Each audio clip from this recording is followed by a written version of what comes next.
Oh, what's going on? I hate to interrupt Ed Sheeran, but you know what? We got big news. This is Cody, and you are tuned to B-Boy 45 broadcasting from the Seacrest Studios, and this is another edition of the latest news to keep you in the groove with Maya. Maya, we've got a special guest on the phone. Who's on the phone with us? Jocko Sims. Oh my gosh, Jocko Sims. How are you? Can you hear me?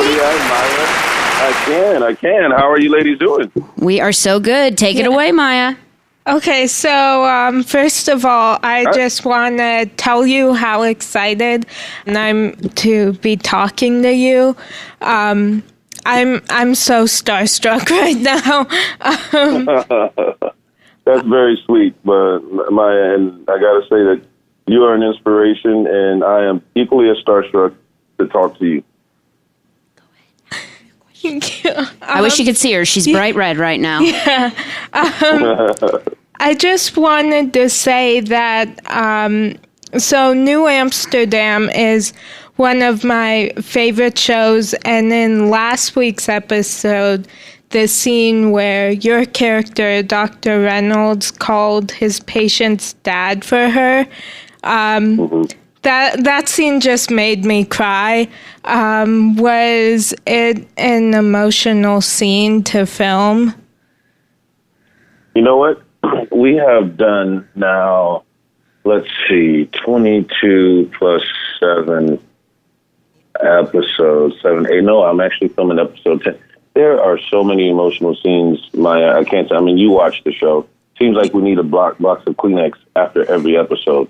But that one was touching, and what I loved about it was the fact that, you know, here again we have one of our doctors stepping up and demonstrating what it means to actually care. Sometimes healthcare extends beyond the health, you know. So I thought that was a great moment, and I'm glad to know that moment touched you in that way. Yeah. Yeah, so who or what inspired you to start acting? Well, that's a great question, and it's kind of odd how I ended up doing it. I knew I always liked movies, particularly I liked horror movies.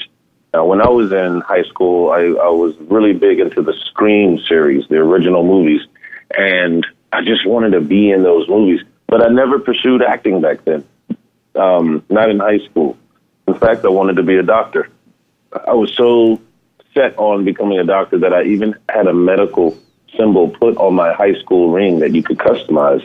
And here I am all these years later having become an actor, and now I get to play a doctor. So it's like I'm living two dreams.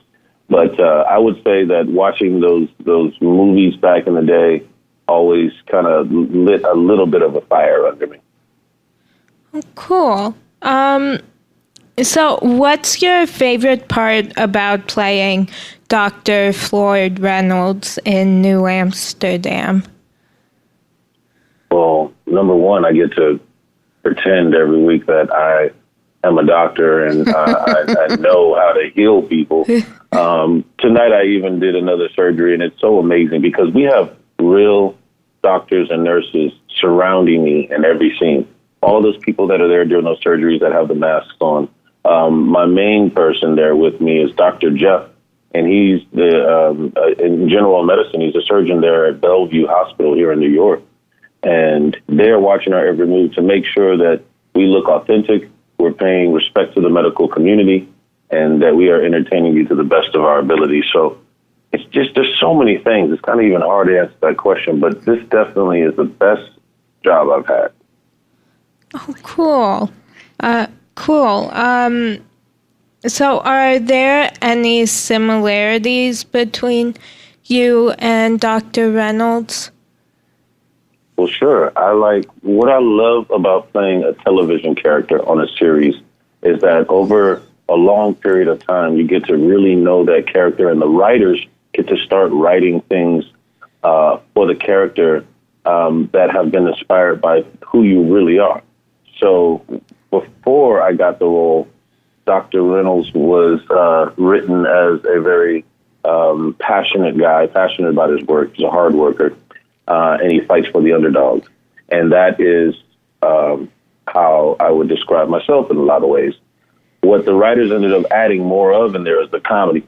Because I like to be silly. I like to have fun. And I don't know if you remember the birthday episode last year, but when it was Dr. Reynolds' birthday, I went around telling everybody it was my birthday. And we had this funny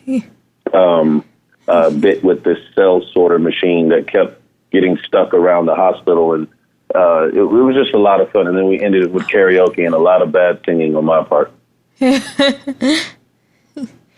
Cool.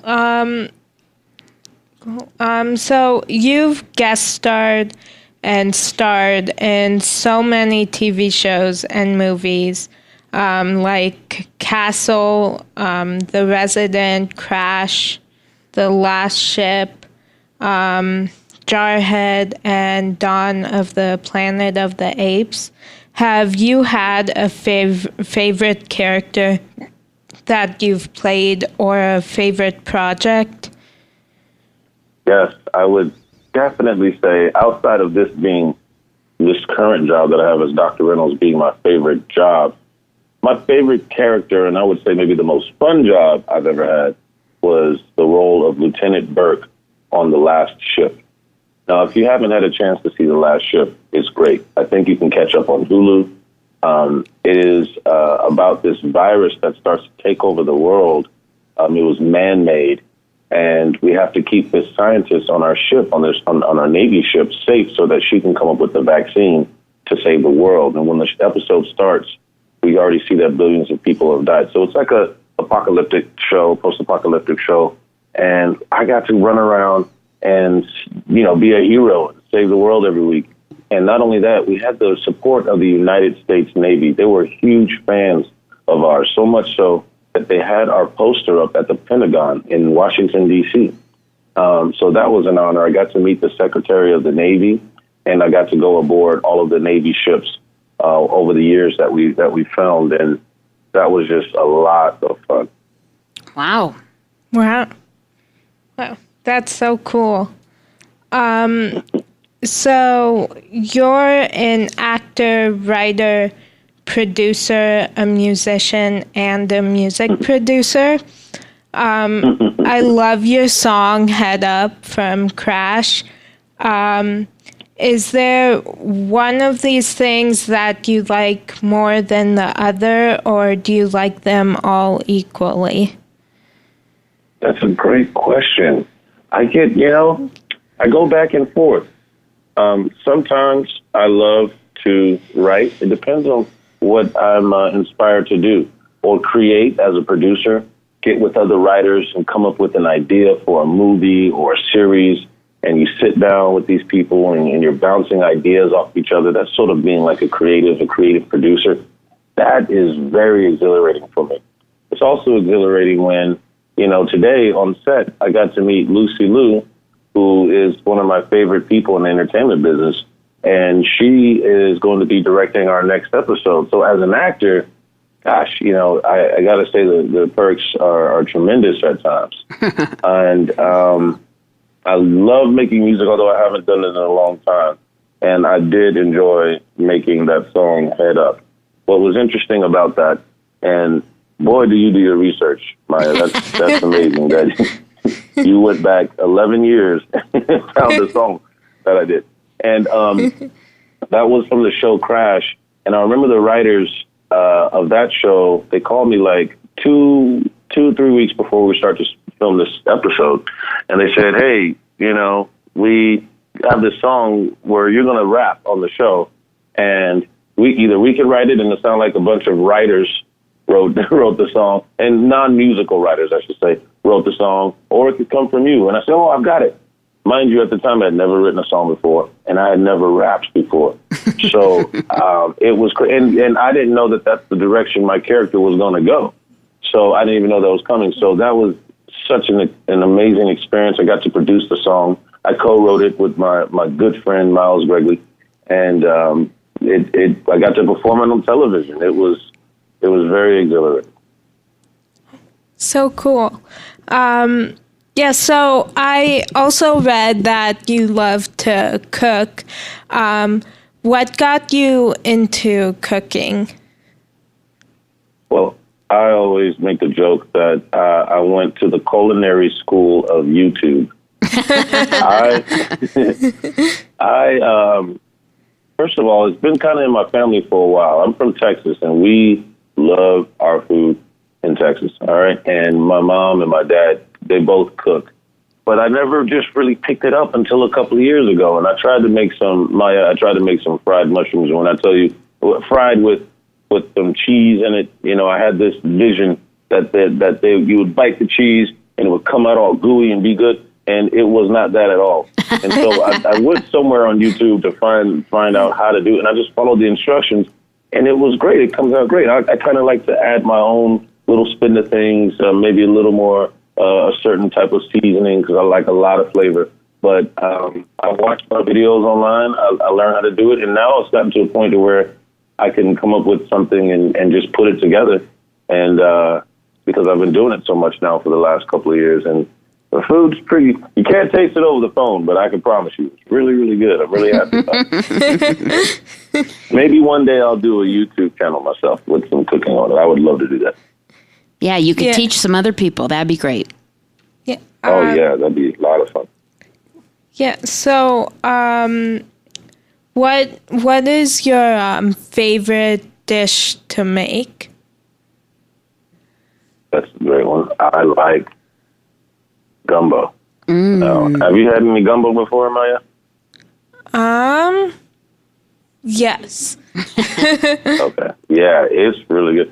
So it comes from the roots lie in Louisiana, and I like it because they use something called andouille sausage. Depends on if you use sausage in your gumbo, and it's got this smoky flavor, and it's so good. And I put crabs in mine. I put shrimp and some chicken. Getting hungry now thinking about it. And that's the soup. Now that it's really cold now in the wintertime, that's when you eat gumbo. You can really stock up on all kinds of soups in the winter. But that's my favorite one to cook for sure. Oh, cool. So what is your biggest pet peeve? Oh, that one is tough. You know what makes that tough? I have a lot of pet peeves. Let me think of one. I would say, here's a pet peeve of mine. Let's just keep it acting and work related. When you're putting in your best effort and when you have an actor who doesn't do the same or doesn't show up on time and it's affecting everybody, on whatever job that is. For example, our crew members, they're always the first ones there and the last ones to leave. So if we put in, I put in 13 hours today, 13, 14 hours, and they've been working for 17 hours. I mean, it's long hours. So sometimes you'll have somebody who's, things have gotten to their head a little bit. And they don't appreciate what the experience that they're having, and they don't appreciate what the amount of work that other people put in. And fortunately, on this show, we have an amazing cast, an amazing crew, and we haven't run into any of those troubles. But I have had experiences in the past where, someone's showing up late. It's very hard to deal with sometimes. So that's one of my pet peeves. What personality trait has gotten you in the most trouble? I would say, let's see, the most trouble, because I've had so many traits that got me in so many different types of trouble. Let me think. The most. You know what? I find that I have the most conflict in my life when I don't listen. When I think that I have all the answers and I try to impart my view on someone else without listening to what they have to say, that's when we run into trouble. And it gets complicated because, in a perfect situation, you want both people to see that and understand that and take the time to listen. And, that makes me want to segue into what I hope for this generation coming up. Our country and our world is very divisive nowadays. And I think if we all just take the time to sit and listen to one another and care for one another and give each other a chance and try to have empathy for the other person, and I think that we can save what soul we have left. And I don't want to get too political, but it doesn't matter what side of the political spectrum you're on. I think that we should do better to love and listen to each other. That is good advice. I think Maya has 2 questions left for you. All right. Yeah. So, do you have a motto or quotation that you live by? I like one that I just posted on my dog's profile. I got these 2 puppies named Manu and Ginobili. And they're French bulldogs, and they're so cute. And I just posted something. And the quote is, "There is no elevator to success. You have to take the stairs." Meaning you can't get to where you want to go quickly. You have to take your time. You got to work hard and burn some calories to get to your goals. And I would really like that quote. And that quote is by Zig Ziglar. Oh, yeah, that's a good one. Yeah. So my last question for you is, who do you consider to be a real-life superhero and why?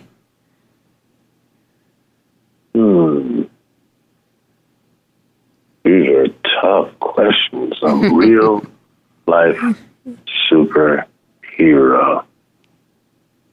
That's one I have to really think about, because there's a few that come to mind, but there's some. I look up to some politicians who, and fortunately and unfortunately, we have to go to them sometimes because they do have the means and the access and the power and sometimes the finances to get some things done. But I don't want to name any of them because I don't want to be political. That's a tough one. I'd love to think about that and email you my answer, Maya. I'd love to get back to you on that because I want to take my time and then think and consider who I would really see as a real life superhero. Okay, yeah, and then I can share it with the studio on another day on her show. Yeah, that sounds fantastic. Well, my name will come up again. I love it. Oh, your name comes up. Your show comes up. Maya has a weekly show here and definitely talks all about New Amsterdam. Yeah.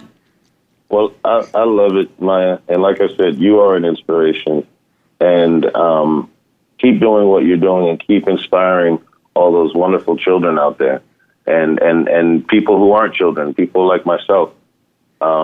We really appreciate you. Thank you so much. Oh, thank you. Thank you so much for calling in. I'm still so starstruck.